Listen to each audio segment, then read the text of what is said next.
Hello, everybody. So just before we start the episode, I just wanted to announce some actually pretty exciting news. Actually, the Brickfilms podcast is now available on Google Podcasts, Spotify, Breaker, Bucketcast, Radio Public, and Stitcher. So I just wanted to share this before we start the episode, and the links to all of those is in the description.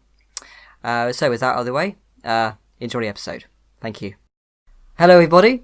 Welcome to episode 11 of the World of Brickfilms podcast, and happy Septemberfest to anybody celebrating. I am your host, William of AW Studios. Joins me today is my good friend and co-host, Sean Willis of City Penta. Everyone ought to be celebrating, I'm sure. Yes. And our special guest today is James Morr of SpastikChuwawa. How are you doing?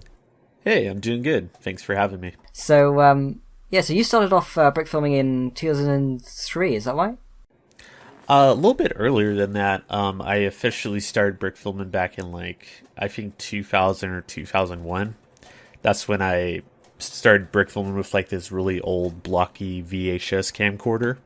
Then I just started shooting these little films, and but I didn't start putting my stuff online until 2003 with the monkey. But yeah, I guess you could say that's when I started leaving my digital footprints on the internet. Yeah. Yeah. So, how do you how do you sort of discover brick filming then? Well, I've always been a huge fan of Lego growing up, and I was also interested in drawing and making comic books and telling little stories. And I think I was watching this behind the scenes special on TV about the Nightmare Before Christmas and how they made it. And I was pretty fascinated, and so I kind of latched on to the idea of doing stop motion animation. So I borrowed my aunt's VHS camcorder, which I don't think I ever returned, and then I just started making little tests and these really ridiculous brick films that are 2 frames per second or something like that.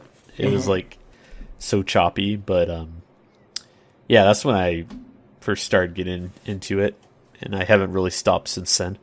Yeah. And do you still have any old brick films on tape? I know I do somewhere. I know my mom hasn't thrown them out.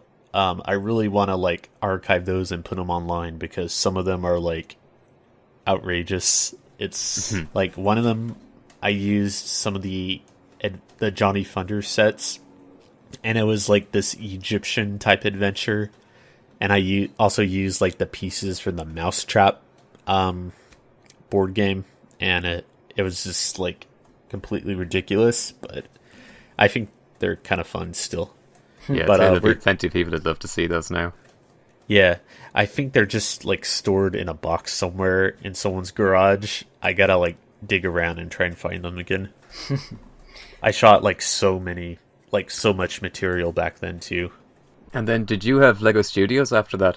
No, I always wanted Lego Studios. I bugged my parents for it, but we never picked it up because it was kind of expensive. Plus, I heard from a lot of people that the camera was pretty terrible. So, but I got all the other Lego Studio sets, the dinosaur foot, the Johnny Thunder one where you can make hit this bridge disappear or break apart. That one. Oh yeah. But yeah, I pretty much had all of them except for the big one. So. But I think one of the interesting things about you is that you've never actually kind of had a point where you've kind of just stopped. You've continued to really stay active and make work, from the O2000s, and that's quite unusual to hear, really. Yeah. Oh, really? Huh. Yeah, I think so. Most people did drop off for a bit and then some return, but yeah, you've kept it constant. Yeah. Through Brickfilms, I kind of branched off into other interests too, 2D animation and most recently 3D animation. But it all kind of leads back to brick filming at the end of the day. I still have a ton of bricks, and even when I'm not busy with freelance work, I try to put out a little brick film once in a while. And yeah, I don't know. I never lost interest in it really. There's times where I get a little tired or bored of brick filming, so I switch to another interest of mine. And then when I get bored of that, I switch back to brickfilming. So it's like, I think it's good to have a couple other interests too. You could kind of switch around. So you don't get burnt out on one. Yeah, exactly. That does sound like a good way to be.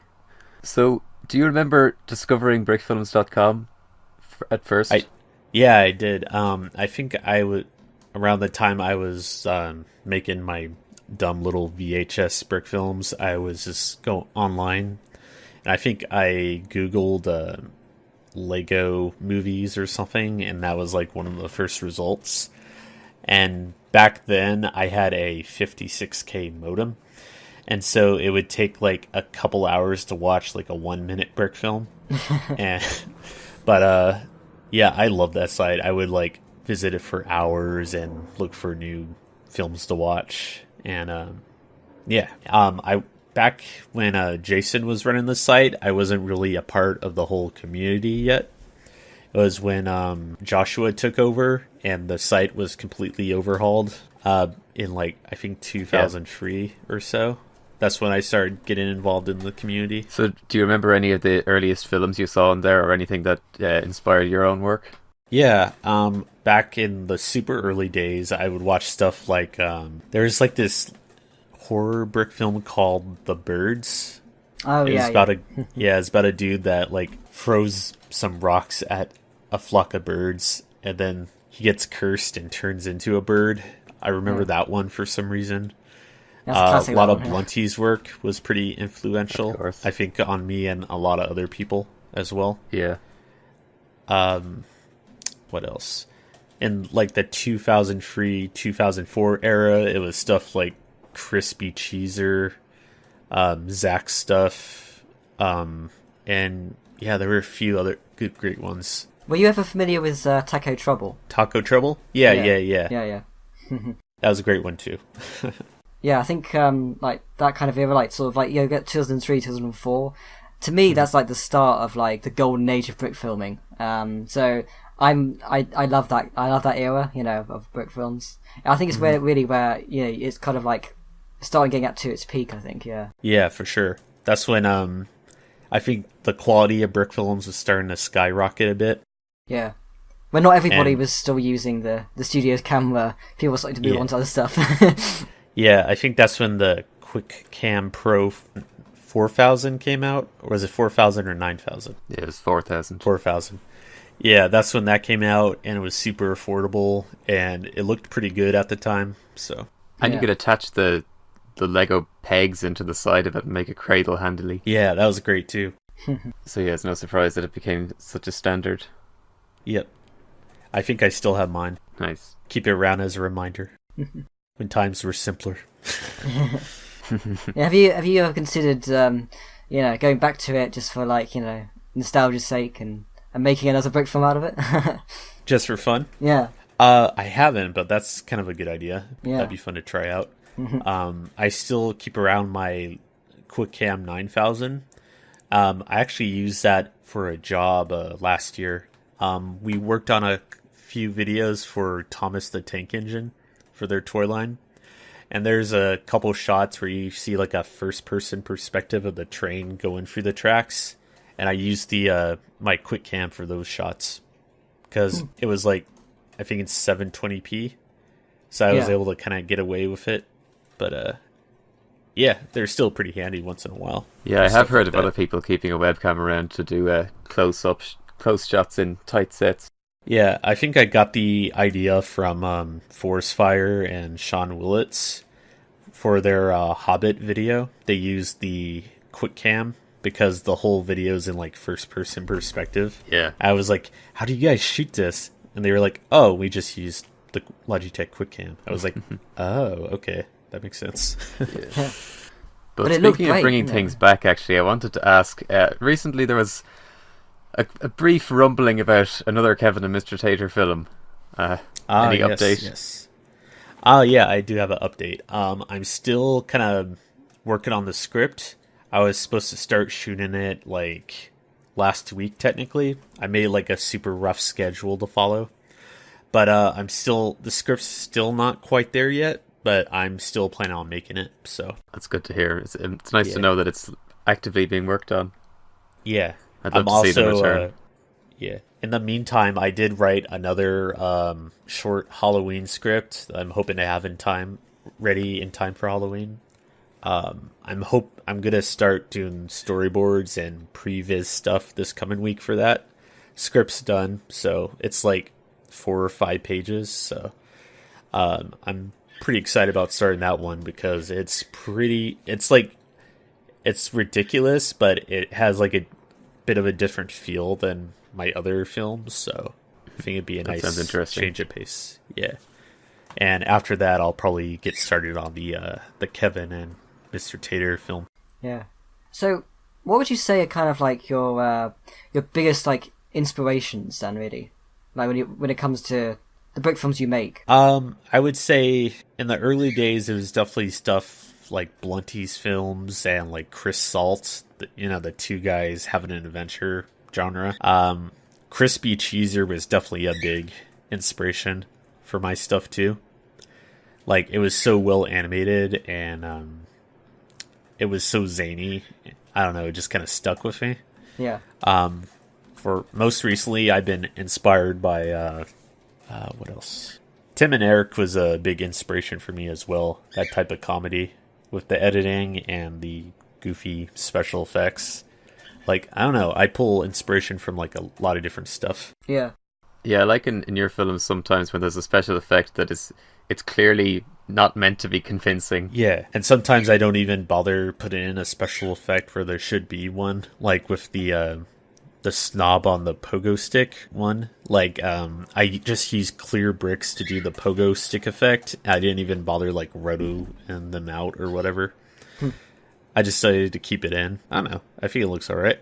Yeah, I like that as well. I like it when it's kept to stuff that's actually in the frame, even when it's stuff like masking with clear bricks. Yeah, for a while, that's what I would prefer to do, is just do all the effects in camera. But I've been kind of like getting a little lax about that. Like, sometimes it's okay to kind of like dip into like more post effects or whatever. Yeah.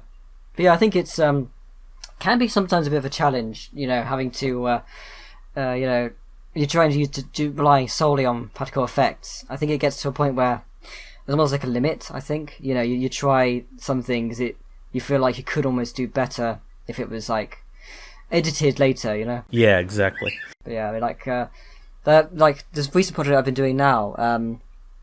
It's the first time I'd actually ever used a helping hands for like a rig like that, because before that, if I was ever doing anything like something that's like floating or flying, whatever like that, I would just use bricks. But the problem with that is that when you're just using bricks, there's the having to master out the shadow as well, and that kind of thing, which is not easy. So I thought I'd buy, be worth buying a helping hands, and that was definitely very useful for the film, my most recent film. And yeah, I don't think I could have really done it another way, really. But yeah. Yeah.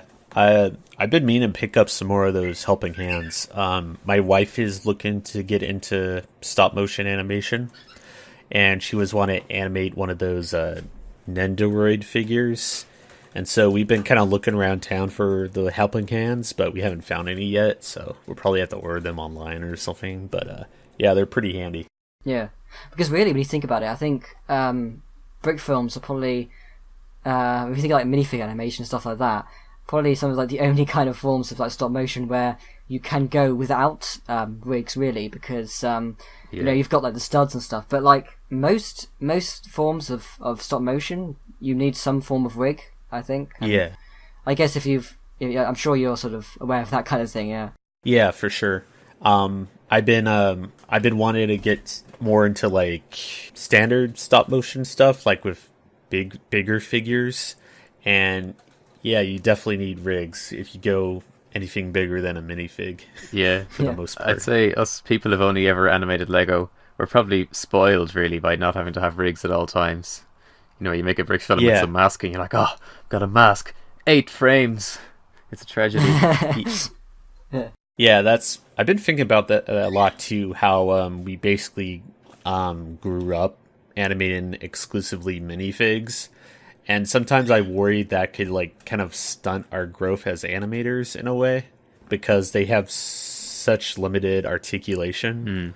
So for me personally, I've been wanting to kind of experiment more with like figures that have more articulation and stuff, and kind of like branch out a little bit.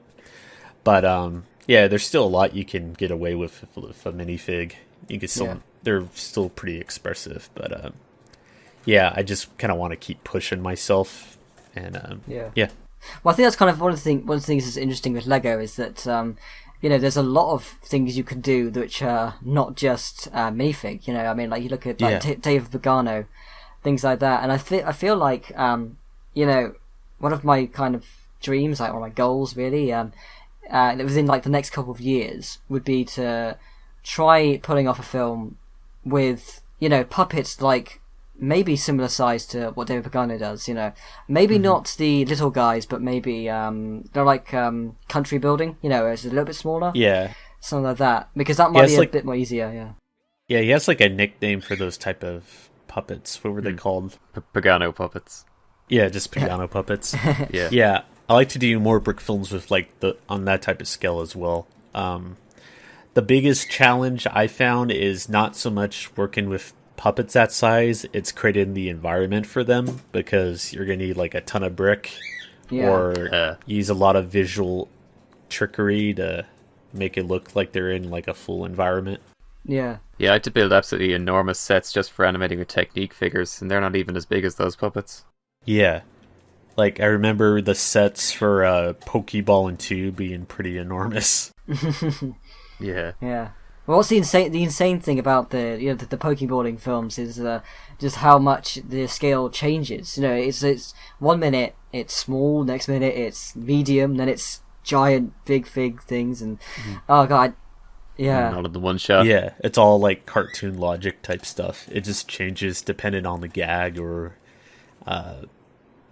what's going on in the video. Yeah, I don't know if you've seen Trigger Brick's recent movie magic entry, but he did some pretty impressive close-up animation where it was brick built. Basically, it was kind of you know, you had that old like pirate minifigure with the eye patch with the stubble, and it kind of cut closer to his face, and then it got like more closer and closer, and then it cut to this brick built face, which was the same as that one. It was pretty impressive stuff. And nice. I'll have to check it out. It was zoomed in. It was close so that it was only his eye in frame, and then the eye blinks, made out of bricks. It was well done. Oh, that's cool. Yeah, I love when brick filmers do stuff like that. Like the most recent one happened in The Cleaners with the back of the remote control. That was great. Yeah, he used some alarm clocks, didn't he? Yeah. That one just, like, it passed me by on the first viewing. I didn't even realise the scale had changed. Yeah, it's really well done. It's subtle, but it works really well. Yeah, if you can't tell that the scale changes, then clearly they've done something right.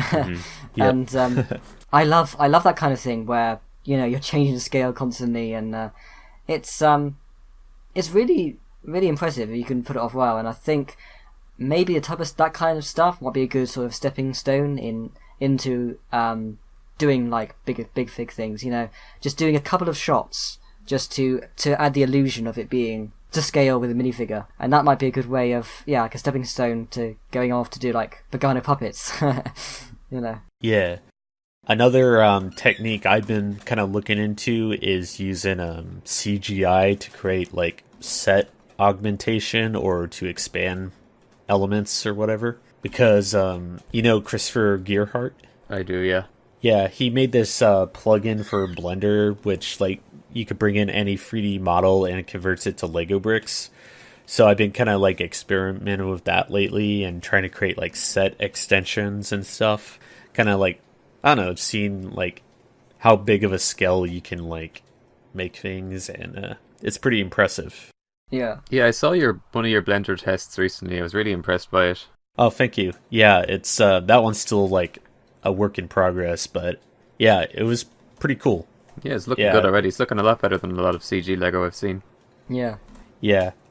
He also he's selling like this ABS plastic material that you can use in Blender, which replicates the look of real Lego pretty well. So that was a big help as well. because I'm still pretty green when it comes to CGI stuff. So we are actually living in a pretty interesting time now when it comes to this kind of stuff, because I think the opinion on CG brick films is actually changing quite a lot, because there are now some genuinely great examples of CGI brick films, like the I don't know if you've seen Squad 42, but that is kind of like the new standard now. This is what people are going to have to try and look up to and try and use as standard now. And I think if you get more brick films like that, I think the opinion on CGI is definitely going to change. And I don't know, I feel like technology getting better, and I think it does take a lot of practice. I don't think anybody can do it. I think the Lego movie also changed a lot of people's perspective on 3D bricks as well, because obviously that's a big budget movie, but like it replicates the look of stop motion bricks so well. And I would always prefer to do things the stop motion way, but if there's some elements you want to do that are like way too time consuming or are too big of a scale, then I don't have any problem at all with like using CGI where appropriate. Yeah. Like water or whatever. Like if you want to do like 3D brick water, then yeah, for sure. Try giving it a go with CG. I think in the past, the examples that we have had, have not been very great. People always think of like the, going old back Lego like, commercials a few years ago. all. Yeah. And the stuff that Lego themselves made, like, was it Revenge of the Brick? Is it called that? Yeah, that's an infamous one by now. But yeah, I think that the Lego movie also changed the way people approach CG brick filming, and that like they now want to actually follow the rules of Lego and the movement. Yeah. So I'd say that played a big part in why people used to not like them so much, because they didn't like that they were bending all the rules. Yeah, giving them like stretchy limbs or whatever, or I don't know. But yeah, you're exactly right. It replicates the look of real Lego, which is why it works so well. Yeah, and luckily that's not based on just having a bigger budget. It's just how you choose to animate it. Yeah. I think you could have a sort of not as convincing rendering of Lego, but animated in a way which is natural and not bending the walls, and I think people would like it. Yeah. Just because it's like, I mean, a lot of the stuff is done in the same way that the Lego video games are done, and I think the Lego video games, for that kind of medium, it works.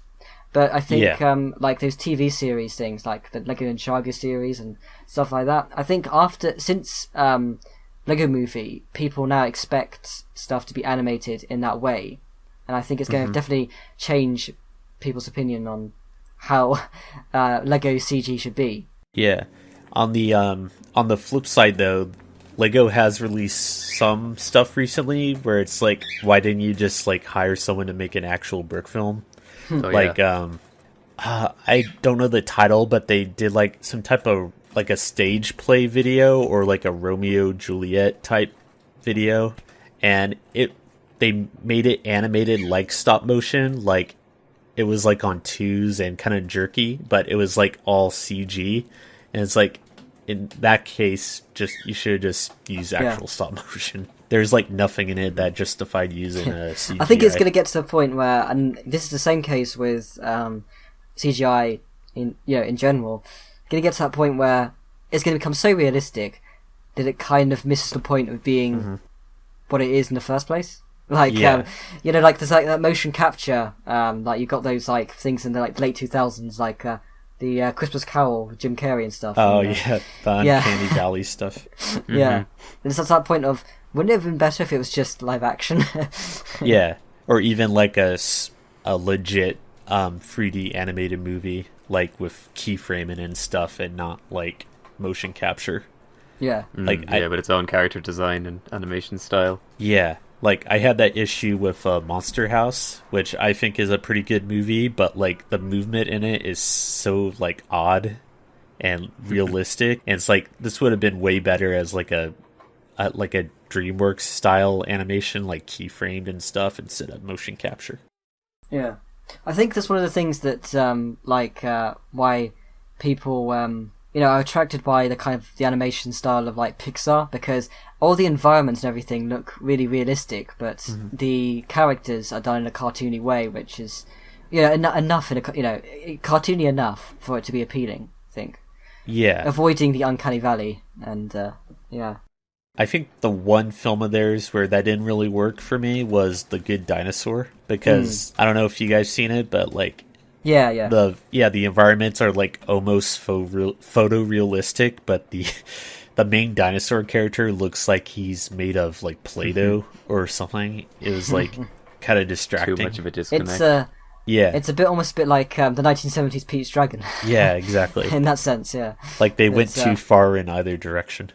Yeah, but I haven't seen The Good Dinosaur because I didn't hear anyone say much good about it when it came out. Oh yeah, I think it's like, from what I've seen of their movies, that's like their worst movie, maybe, for me. It's okay. I mean, it's I don't know. It's I feel like, I don't know, it's one of those kind of films where it's kind of like, what is missing? Something's missing. But I've seen Cars 2, so... Oh, yeah, I didn't even bother with Cars 2, so you're probably right. So I try not to, like, rag on the Cars movies too much, because I feel like those are geared for, like, way younger kids than some of their other stuff, but... Oh, yeah. I mean, I loved it when I was 8, and then I got older.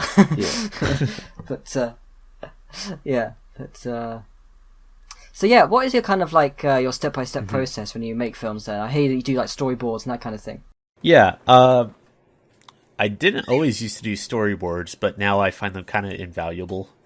Back in the day, I would just like have some type of script or loose idea. I would build a set, record audio, and then just start shooting with no planning, really. That was the amount of planning that I did. But nowadays, I would shoot either some type of rough animatic, like with live action and minifigs, kind of like just moving them around. Or I would actually, if I need something more detailed, I would like sketch it out or do proper storyboards. And once that's all cut together with audio, I would move into the shooting stage. So I would animate, and when that's done, work on visual effects, then do the color correction and audio, sound effects, and it's pretty standard process for a lot of other brick filmers, I think. But that's about the long and short of it. I've been trying to get more back into writing lately. Like, I do a lot of scripts for like commission videos, but I've never really done much writing for my own stuff lately until pretty recently. So it's been nice kind of getting back into that, because I feel like that's the one part of my filmmaking that I kind of neglect, is the writing stage. Even though I find it really enjoyable, it's like kind of hard to get started sometimes on a script. I think it's I don't know, it's one of those kind of things that if you don't do it for a while, it feels strange going back to it. I definitely think that's one of those kind of things. Yeah, like in the end, I think for me, I mean, I do make a lot of brick films, but most of the kind of like contest kind of brick films I do are usually silent, and I don't really go with much of a script. So when I do end up going back to script writing, I end up doing like a script a year, and it feels really weird going back to it. Yeah, and I'm like the guy who like, even if I know it's a first draft I'm working on, I still hate it and like don't want to like work on it, but I have to kind of like push myself to finish it. I feel like a lot of people feel that way. They hate their writing at first, and then you just kind of keep chipping away at it till it's a little bit better. I mean, for me, I don't really stop hating it, I just hate it less. Yeah, exactly. That's the trick. You gotta make yourself hate it a little bit less each time. Yeah, you just gotta push through. Yeah. That's the hard part. The good thing about contests, and if you do end up making a script, make a film that has a script for the contest, you don't have time to think about it, and you end up actually making a fairly good script. I don't know. Yeah. And other times you have like ideas that arrive fully formed in your head, and you just have to put it down on paper. Yeah. That happened with this Halloween video that I'm working on. Like, I don't remember what woke us up, but me and my wife woke up at like 4:00 in the morning, and it took me like an hour or so to fall back asleep, and I just came up with this idea and was just kind of thinking about it, different shots I could do for it. and the next day I pretty much jotted down the script, and it hasn't really changed that much, but yeah, it's funny how that works sometimes. Yeah, strange situations, strange things that happen, and just doing something suddenly makes you think of an idea. But yeah, I think it's kind of funny. I used to always say to myself, I can't do comedy, and I can only do serious things. And then I've actually found I can write something that I feel is fairly funny if I do it very quickly, and like for the contest, I just don't have time to think about it. And yeah, I've actually found just when I've had, like, with SAC and stuff, these scripts end up taking like an hour to make, and it's just because you just haven't got time to think about it, and in the end it actually isn't that bad. I mean, the thing with when you've got, like, you're just doing it in your own time, you've got enough time to nitpick, and sometimes there isn't actually a problem there. I just thought of a very important question. In around early 2004, what were you using to record audio? Okay. I'm trying to remember. It was pretty common microphone other Brickfilmers had at the time. It might have been a Shure or something. It was like, I don't remember the exact model of microphone, but before the Brickfilm Jam, I used this, like, I was talking to LOTW Studios earlier about this. It was like one of those really thin, like, microphones that kind of like are the diameter of like a pencil. That it's like a typical desktop microphone, something you would never ever want to use for professional voiceover.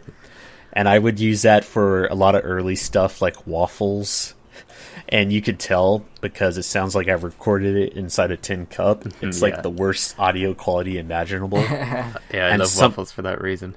Well, that's good. But yeah, when I worked on Jam, I had gotten some type of new microphone, and it made like all the difference. So yeah, I know the type of pencil microphone you're talking about, because I got one of those packed in with a Gateway computer in the year 2000.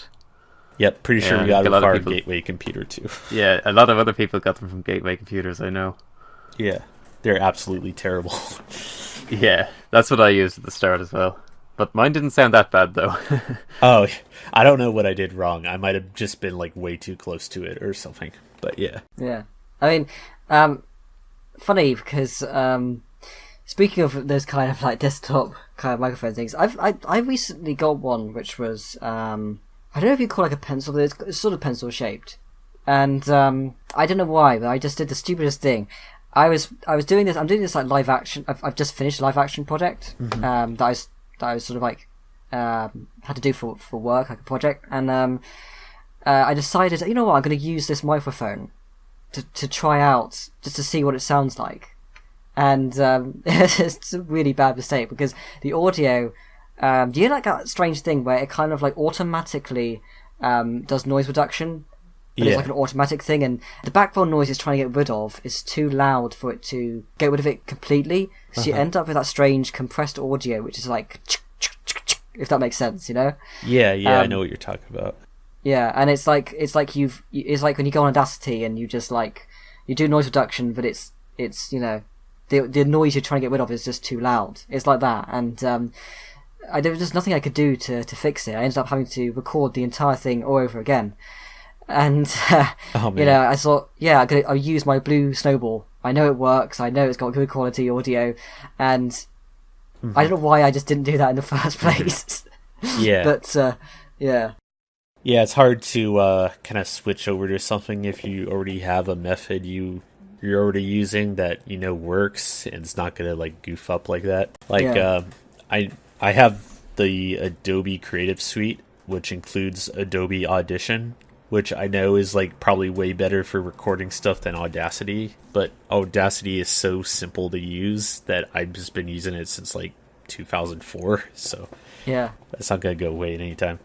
It's like I think it is one of the best free software around, you know, and I think if anybody listening to the podcast, if you don't have Audacity, get Audacity because it's free and it's pretty fantastic. And I mean, it hasn't really changed in years, but it's just, you know, they got it right at one point, and they have never needed to change it.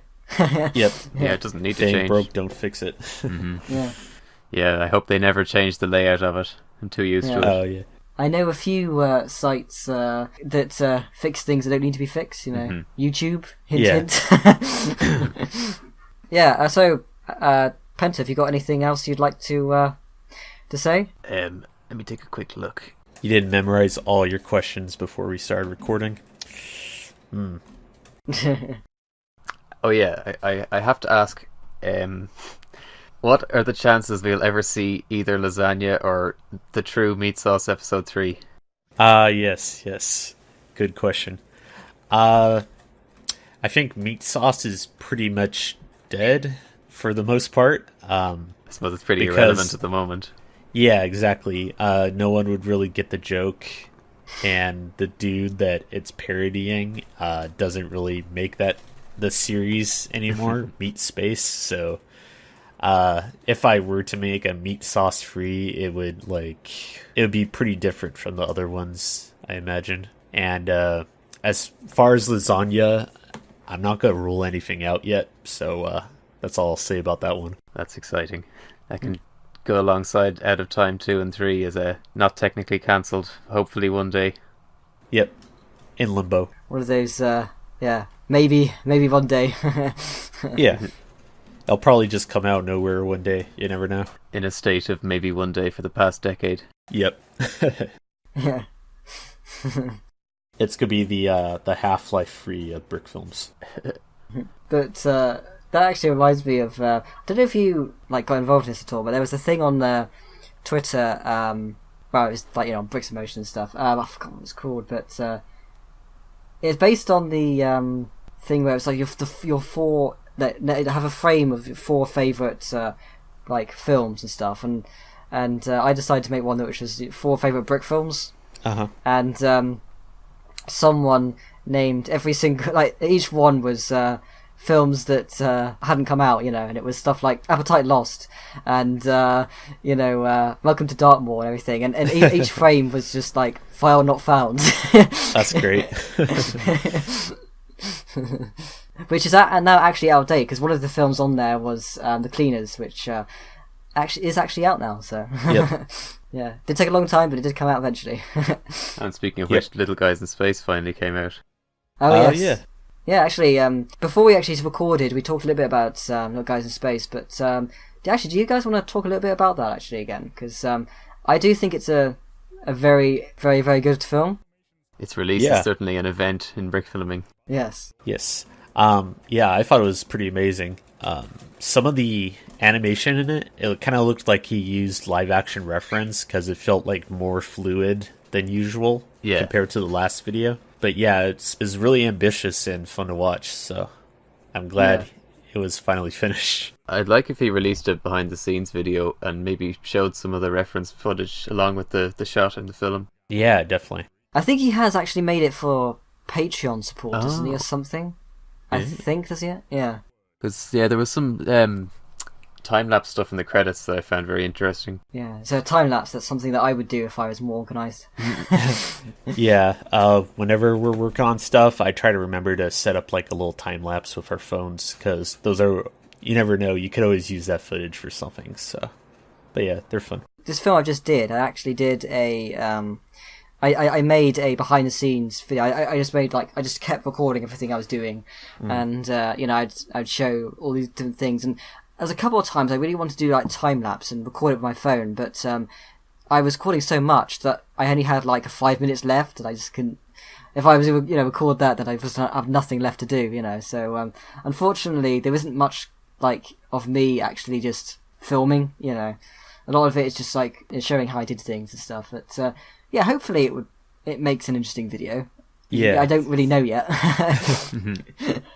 But anyway, Little Guys, I think it's kind of interesting, watching them back to back, because I still think that Little Guys is easily, one of the most impressive brick films, at least of its time. Yeah, and you could still watch it, and it's an incredibly impressive film. But you watch Little Guys in Space, and it just goes to show how much Pagano has moved on, even since Little Guys. Just how much he's honed his skills, and his animation has now got to his point where it looks really, really lifelike. I was especially impressed by, there's one of the, I think it was like halfway through the video, there's like a woman, and she's like a general, so she's fighting, like shooting and stuff. Yeah. And that animation is just, wow, it's incredible. Yeah. It just looks so I think everyone human. singles out that shot. Yeah. Definitely And, a highlight of it for sure.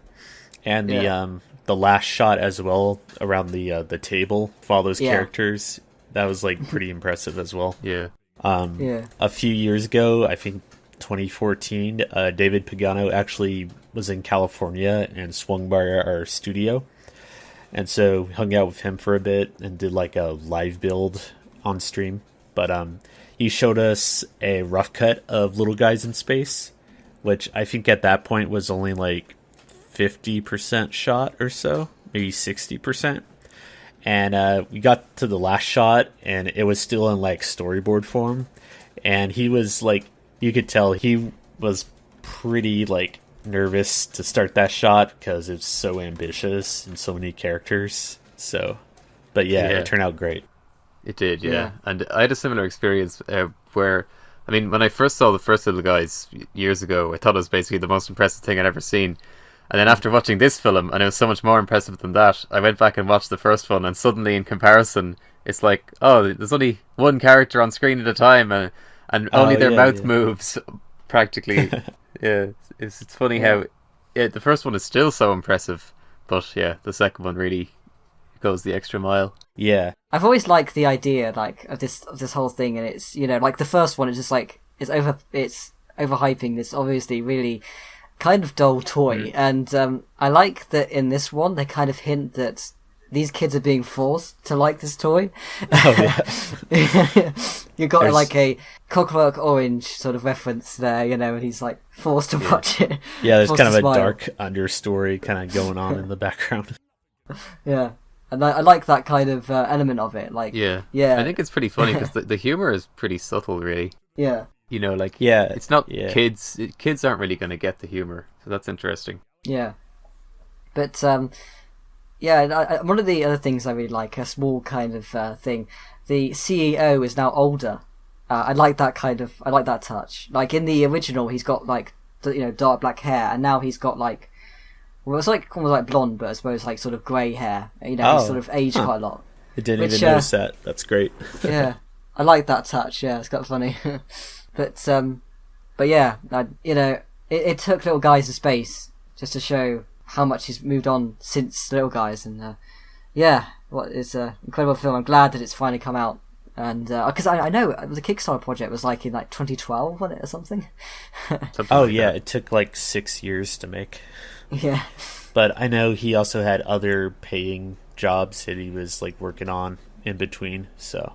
Oh yeah, he's never actually stopped. He's always been doing stuff. So, yeah, hats off to him. Really incredible stuff. But is there anything else that you'd like to say, Peter, before we head over to the showcase? I think it's a good time to head on over. Yeah, okay, so let's do it. So actually, before we start, I might as well say that so we've gone for a little bit of a I suppose you'd say 2004 themed Brickfilm Showcase. So all these films are from 2004, and so my pick is Hand of Fate, which is by Dave Corbett, as I believe his name is, and so basically it's about this guy who keeps seeing hands just like appear out of nowhere, and I guess it's kind of like a joke on the that whole thing of people accidentally keeping their hand in frame, and he thinks he's going crazy because he sees these hands all the time, and I remember I watched this like going back a couple of years ago now, and I've never forgotten about it. It's always stayed with me because I thought it was a genuinely kind of a very funny film, and I really like it. I think some of the effects actually still kind of work. Like I like that X-ray effect that he does. I guess it's done with like masking. There's like a small bit of him, and it's like there's like a skeleton and stuff like that, and there's things like that. I think it's aged pretty well actually. A lot of the effects still work, and I think it's kind of like it's that start of that kind of Brickfilm sort of era, I suppose, where brick films really started to kind of change in quality, and and I think it's aged really well, and I just like the idea of just, people accidentally have the hands and stuff, and I like that there's actually a brick film about it. It's kind of funny, and it's a sort of genuinely funny film, and so what are you guys' thoughts? I had watched it for the first time in a long time today. I think the last time I watched it was like maybe 2008 or so. It was a long time. But the humor and writing still holds up really well. Like some brick films from that era, I wouldn't really show people nowadays because it's like, I don't know. But that one I could probably show like a non-brick filmer and they'd really enjoy it. I noticed too, Brickfilms around 2004, they had there were quite a few of them that featured scenes inside a psychiatrist's office. I was going to mention that as well. Yeah. Yeah, because I made Jam around the same time, and Left Field Studios made one about aliens, and that featured a psychiatrist's office. So it felt like kind of a mini trend at the time to do that. I don't know why, but yeah, just kind of interesting. Yeah, there was 2004 was definitely a time when trends seemed to be a thing. Like About the Door and that kind of stuff. That's 2004, isn't it, I think? Yeah. Yeah. There are also the brick films that featured a white expanse or something, like a void. Oh yeah. Yeah. Yeah, again, I think I've said this before, but there's all these brick filmers were kind of all together in this one place, and it did lead to a lot of got a few trends, because they're all kind of, everybody knew each other's films, and you start seeing pre-YouTube days, so everyone was pretty self-contained in the forums. I don't think a lot of brick films would kind of venture beyond that, really. Unless it's a controversy, Yeah. But that's, I don't think you really see that a lot nowadays, but there are a lot of mini trends going on with brick films and stuff. Yeah, and then at the start of YouTube, there was some potential for those like Dane Cook, but really, I think since they removed video responses, that died out. Yeah, unfortunately, that was a lot of fun seeing people's own Dane Cook videos and the stuff they came up with. Yeah, I mean, you have had a couple of trends. I mean, there's No Qualm. That was the thing. Well, I mean, that's just more of a couple of in-jokes around the community. It's not people actually making response films. Yes, but I think little references, really. I think it's gone to that whole point now of, the brick filming world's so expansive. What actually is considered impactful enough to be a trend? Because there's plenty of films that, reference each other, but it's not, there's just so many brick films around now. Mm-hmm. A couple of people doing parody videos or something isn't necessarily going to be remembered as a brick film trend. Yeah. The only thing I've seen lately that's kind of similar to that is when people try to game the YouTube algorithm. There's been a lot of videos of Lego Shark Attack videos. I noticed lately. If you search YouTube for that, you'll find a ton of them. They have a million or so views, or even more, and they all have as well. They all have really similar thumbnails, which is the weird part. It'd be a guy in the foreground and the shark in the background to the right on a watery surface, and there's 10 or so videos that have these similar thumbnails, and you could tell they're just trying to beat the algorithm and stuff. Yeah, maybe the algorithm tries to pick related videos based on the colors or the shapes or faces it can detect in thumbnails. Yeah, a couple of them have Spider-Man or Olaf, that type of stuff too, to get in those the keyword searches or whatever. It's kind of soulless. Yeah, so I guess that's brick film trends in the modern era. It's just trying to game the YouTube algorithm. If you want to make the biggest brick film ever, you need to do Lego Spider-Man and Batman being chased by a shark while shopping. Fail. And someone's pregnant for some reason. Well, someone did it and got 100 million views. But I wanted to say, actually, Is getting your hand in the frame of a brick film by accident still a thing? As like intentional as a joke? No, like unintentional. Would people still understand the Hand of Fate these days? Yeah, I would say so. If they have like a casual understanding of stop motion, I think people would get it. Yeah, I mean, I guess I just feel like I haven't really seen that happen unintentionally anymore. Yeah, I can definitely see that if you're sort of animating blind, but I think generally now people have like playback and people look at every single frame, and I think it's very unlikely people would make that mistake because it's such a massive, substantial mistake. Yeah, and I feel like you would have to be pretty young to make that mistake anymore. Like, I feel if you get a certain age, you're more mindful of that stuff. So so maybe people watching The Hand of Fate for the first time now, if they weren't familiar with that idea, maybe they just think that it's just a reference to the fact that there is an animator, and they wouldn't get the joke about accidentally getting your hand in one frame. Yeah, I remember around the time that film came out, Digi Dave was talking about how he was inspired by that scene in Monty Python and the Holy Grail with the animator. I think that was his inspiration for the last shot where the animator actually shows up on screen. Oh yeah, because there's the whole sequence where the monster's chasing them and the animator dies, so the scene ends. Yeah. I like the way the end of The Hand of Fate, it's all quiet. You know, the hand just shows up on his head, and there's no big deal made out of it. Oh yeah. It's a nice touch. Yeah. You could easily miss that, like, you know, if you weren't like paying attention. Yeah, if you weren't paying attention, you'd miss it. Which I blink and you miss it, and I like that. Yeah, because I've always been fascinated by the idea of there kind of being like an animator paradox, where, you know, it's just goes on and on and on, animator animating an animator kind of thing, and yeah. I remember like Brickfilms around that era too, they were kind of playing around with the whole meta animation thing. Like, you'd have Brickfilms that feature minifigs animated in tinier figures and stuff. Like, Chris Salt did a video about that. It was kind of fun. I don't know. I think that was another little mini trend that was going on too.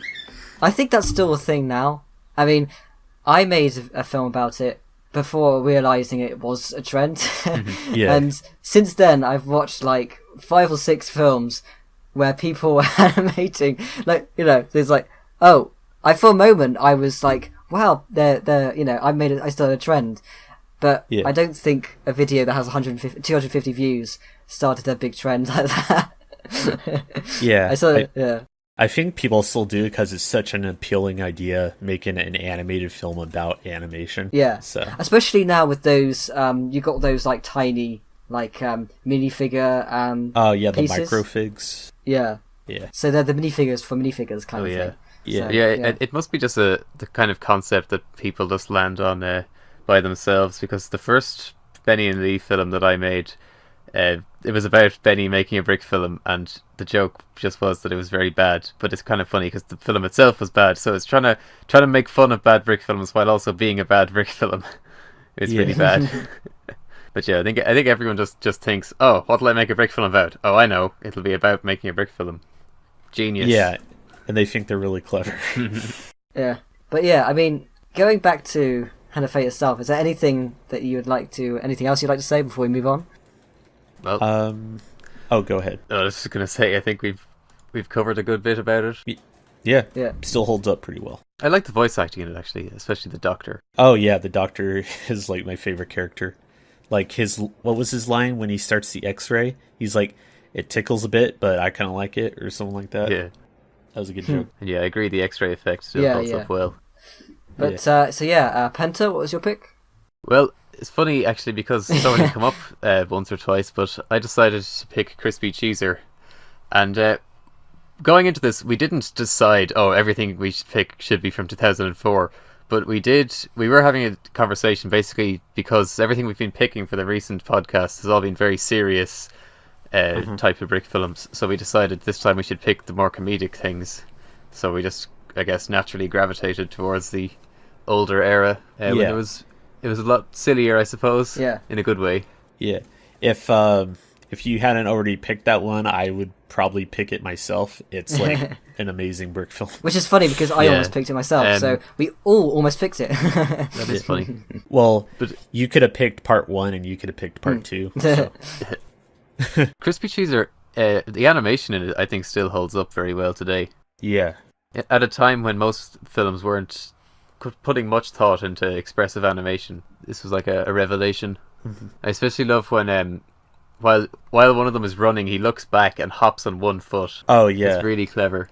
Yeah, it's funny because at the time there wasn't like as many like definitive, this is how you animate this kind of thing, and I think people have had that conversations recently about like early examples of cartoony brick films, and I often think of like really something as recently as like the Major Malfunction from 2012 as being like one of those influential brick films that it sort of defines what a cartoony brick film is. And then like rewatching Crispy Cheeser recently, I kind of realized that this is actually a very cartoony brick film in the way that it's animated, and much more cartoony than a lot of brick films at the time, and it makes it actually very appealing to watch. I think it's got some very fun animation to it. I also like it's also got some nice like camera work, and it's and big one of the things I was impressed by actually is just that it's got a unique look. Like you could talk about some films like I think Letter, Cognizance, and I've talked about that enough times. Getting our obligatory mention in there. Yeah, but like this is quite different. It's quite different from them. It's like this is a different style. Yeah, it's its own style of like set building, and I really like the look of this. I really like the animation, and everything's bright and colorful too, which I really like. I remember when it first came out, it just kind of came out of nowhere, and I loved it immediately. And originally, it was like separated into 2 parts, part 1 and part 2. And people were pretty hyped for part 2. And I think it came out like a week or so later. And for anyone who hasn't seen it, it's literally like 5 seconds long. And it's just like Crispy Cheeser getting eaten by a shark. And I remember like a lot of people being really disappointed with it. Like I remember Blunty was like super bummed out about it. But I loved it because I thought it was hilarious. It just ends like that, and it's so sudden. And but yeah, because what I love about the ending of the first one is like what will happen next? That kind of almost like that kind of Batman kind of that 60s Batman kind of thing, and then he gets eaten. The end. I just roll credits. Yeah, it's like asking what's going to happen next. Well, the shark has practically already got his head in its mouth. Yeah, and then part 2 is just he gets eaten. What do you kind of similar topic, but what do you guys think of like their follow-up brick film? It was like the news one, and the guy in the wheelchair. Yeah, Wenatchee 42. Yeah, that one's great too. I'm not actually familiar with the film, so I can't really comment on it. But, Oh, okay. Well, check it out; it's very good. We still quote it in the Discord once in a while. What's the special? I may have. I'm quite familiar with that era, so maybe I would have know it if I see it again. But I think if you'd seen it, you'd remember it. Oh, right. Yeah, that's where the whole turnip onions thing came from. Okay. Yeah. But anyway. Yeah, but James, your pick? Yes. Well, this might be a bit of a shocker, but I picked a brick film from around the same era, and I don't know if you guys have heard of this one. It's a bit obscure, but I chose The Citizen of the Year by Watson Films. I don't even know how to start this, actually. What else can be said about it, really? On a serious note, I actually still think it holds up really well. It feels like kind of a sitcom-y episode you're watching. Like, it has, I remember seeing it at the time and thinking, the story was, pretty like professionally done for a brick film. Like there's conflict characters and stuff, and it was just like it gave me the same vibes as like Out of Time. Yeah. Like it's kind of like not like an adult brick film, but kind of mature, you know? Like has some class to it. Yeah. I think that's where a lot of the disconnect comes from sometimes with people who don't recognize its genius. Is that, yeah, when you're younger, it doesn't come across as all that funny, really. Yeah. Well, it didn't to me anyway, when I first saw it when I was like 12. Same, yeah. I was like, I don't get it. What's the big deal? But then watching it later, I realised that it's actually really well written. The humour reminds me of the like early seasons of The Simpsons, like the 90s Simpsons. Like I don't know, the kind of situation of it, and what happens, and I don't know. I mean, it has one of my favourite Brick film lines, and that's "My daddy says you're a jerk," and he says, "I don't deny it."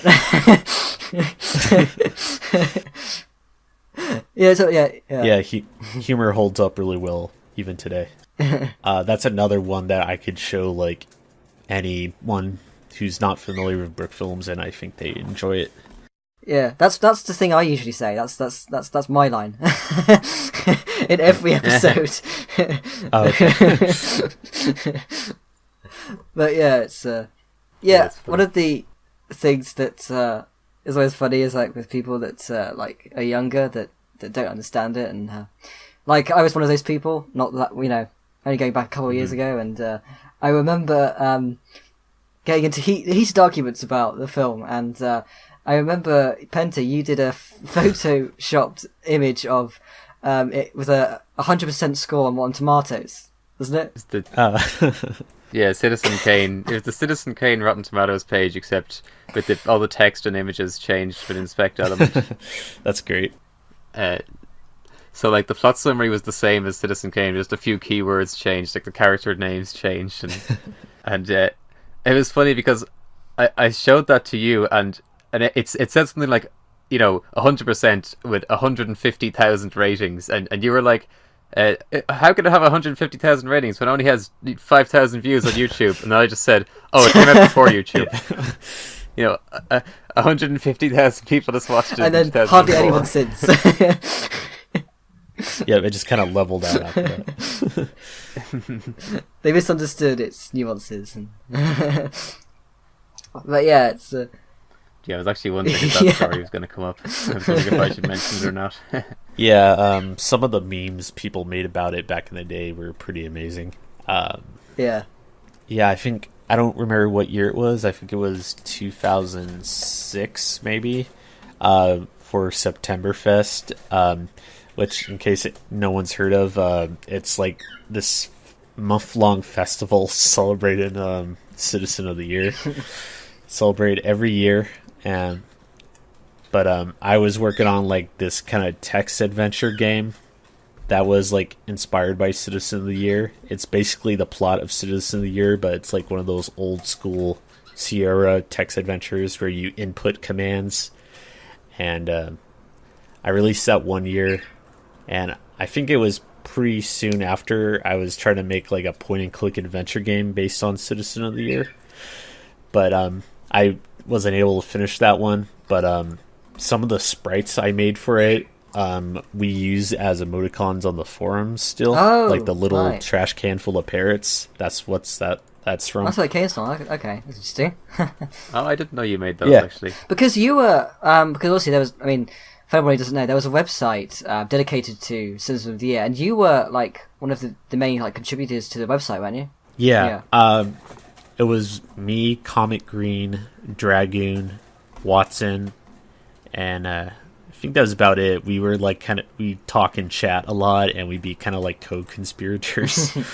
But we made like this collab type website called Citizen Awesome, and it was like inspired by the title of Citizen of the Year, but it wasn't necessarily just focused on it. But yeah, that's where that site came from.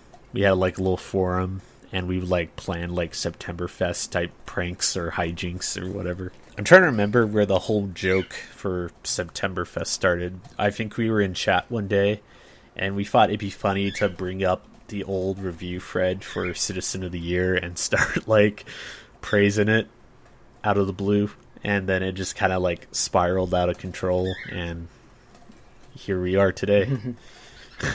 I think it's funny how things that seem so mysterious after so many years can often have super simple origin stories like that. Yeah. Is that one of the things that I've always thought was funny about on the Bricks in Motion forums is that there's a review from Roger Ebert, and it's literally just his review for North, but just backwards. Because I don't know if you've heard of North, but it was like the film that he hated the most, and it was like, I hate this movie, and it was just changed to I love this film. And that always makes me laugh.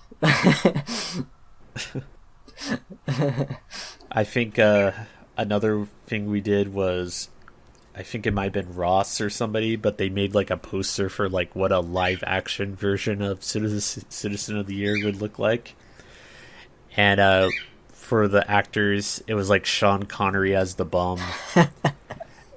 And who's that dude from the Dennis the Menace live action movie? He played a Mr. Wilson. That dude. He's from Odd Couple as well. I'm spacing on the name, but he was going to play the main character. But yeah, just that was a fun time. Just coming up with dumb jokes like that. Yeah. I think part of what made the joke funny for us is that Citizen of the Year is like such a inoffensive film. Like, it's just like a simple story. You're in and you're out, and yeah, it's just a very simple brick film. But us hyping it up so much just made us laugh for whatever reason. And I like how kind of confused and heated some members get, every now and then. Oh yeah, I remember people got like legitimately angry about it. Like, I don't understand this. What's going on? And I was in that camp. Oh yeah. Well, I'm sorry for any undue stress we might have caused you. It's part of being a new member of Bricks in Motion, Yeah, for sure. You're like, you become a member, official member when you get Citizen of the Year, Oh yeah, for sure. Barrier to entry. Yep, your initiation. But I wonder, actually, one of the things I was wondering, actually, do you think they'll ever do a Septemberfest contest again? Because I remember 2015 was the last one. No. Because they kept saying it would be the last one every year, didn't they? Oh yeah. I don't know. I would imagine so. Like, I wasn't really in charge of the last contest. It was Sean Wharton, I think. He was kind of running that, and he did a great job. Like, the prizes were like pretty amazing. It was like, yeah, they were a literal like Lego trash can full of like hundreds of parrots or whatever. It was great. But yeah, I would definitely not be opposed to more Septemberfest contests in the future. Mm-hmm. And I'd want to take part this time. Yeah. Oh, for sure. Well, if there was another, I mean, there might be another contest in September. I don't see why not, but I doubt that there would be anything that was directly related to this Citizen of the Year, because it's too niche by now, and most of the people who would get it wouldn't be able to just quickly whip up an entry again. Yeah, most of the people that would appeal to would be taking part anyway. But yeah, I mean, before we actually wrap up the episode, is there anything else that you'd like to say before we? Anything else I'd like to say? Check out my Patreon. Patreon.com/SpastikChuwawa. I'm working on some new projects right now. A couple of new Brickfilms. Also done some commission projects that I'm hoping I'll be able to like post about pretty soon. But yeah, that's pretty much it. Nice. I hope everyone has an amazing Septemberfest. It starts in 2 days, so at the time of this recording, yeah, it would already be starting by the time this is released. Yeah, but, it'll be. Yeah, the festivities will be well underway by then. So, although all the partying would have would have started by now. But yes. But yeah, you've made so many films. What would you say would be a good starting point for anyone who doesn't know your work? That's a good question. I would probably start, because I think Back to School was good. Yeah, people seem to really dig Back to School. I'd go with Back to School, Maybe tender family moments. Reading is fun. Clack. And maybe a Lego Batman film. And oh, and oh yeah, yeah, that one as well. And then on a similar note, do you have a personal favorite out of anything that you've made? The one brick film of mine that still makes me laugh, no matter how many times I see it, is I think it's called Horace the Hand-Eating Horse, because it's short, to the point, and like my brother's voice acting like cracks me up. He plays the horse, the titular horse, and yeah, I don't know, it's so dumb that this still makes me laugh. Aside from that, yeah, that's pretty much it. That's the only brick film of mine that still makes me laugh. One of my favorite ones is the your Sherlock Holmes film you did. Oh yeah. Yeah, there's a part in that still makes me laugh. It's the part where the knife hand guy tries to pet the kitty, and his reaction immediately afterwards. Yeah, where he's like, "Damn it!" And yeah, I mentioned this before, but I think that Jive Owl is extremely underrated. Oh, thank you. Yeah, I'm really proud of that one as well. The script for that one mostly came from my co-conspirator. Hold on, I'm spacing out his name. Mr. Billow. Yeah, Mr. Billow. The script was mostly Mr. Billow's work, but I just brought it to life, and yeah, it's good. It holds up. We do want to make a second one at some point, but we've both been really busy, so again, I would not rule anything out, so we'll see. Yeah, but yeah, thank you so much for joining us on the show. It's been great talking to you. Yeah, thanks again for having me. It was fun talking with you guys. Yeah, thank you for joining us in this Septemberfest special. Yes. Yeah. Anytime. Yeah, so, yeah, goodbye guys. Bye.